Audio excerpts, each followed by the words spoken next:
in May, I decided to make this faux neon light sign. And I'm gonna show you here. Here's a time lapse of how I did it. It wasn't a whole process. It wasn't a whole process, and I didn't even film myself painting. But I did, I promise, I swear, I painted that. I really made that. I used acrylic, and I painted it on the back of an old school project that I really wasn't that proud of. And I also painted with acrylic, but I didn't like it as much, so I decided that, yeah, it's Judgment Day for you. I'm gonna make you into a new artwork. And then I did. Before I pierced the holes, I wrote the word peace. I measured the middle parts and made sure that the word peace was gonna be in the middle of the board. And then after that, I started piercing holes on the corners of the letters. And then I sewed through the holes with the neon lights. I had to make sure that the holes that I was gonna make would fit 2 4mm strings of LED light. And then that's basically it.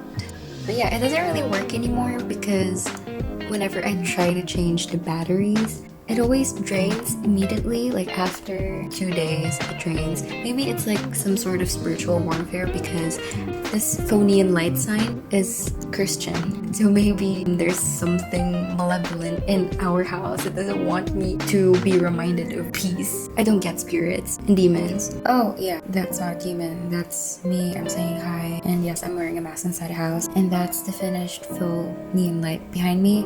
Other than that, I just wanted to say that earlier this year, I decided to make a faux neon light sign with the word peace on it. And I did that on top of a painting of an ocean in the middle of a turbulent storm. I made it in a time where there was just pure uncertainty and unease in my life. I really didn't know where I was going. It was the middle of the pandemic. I was in the process of moving on from a very toxic and intense relationship. Everything was just so confusing and I didn't really have anything to hold on to anymore. But I was constantly being reminded that even if times get difficult, even if there are uncertainties, the roosters will always crow.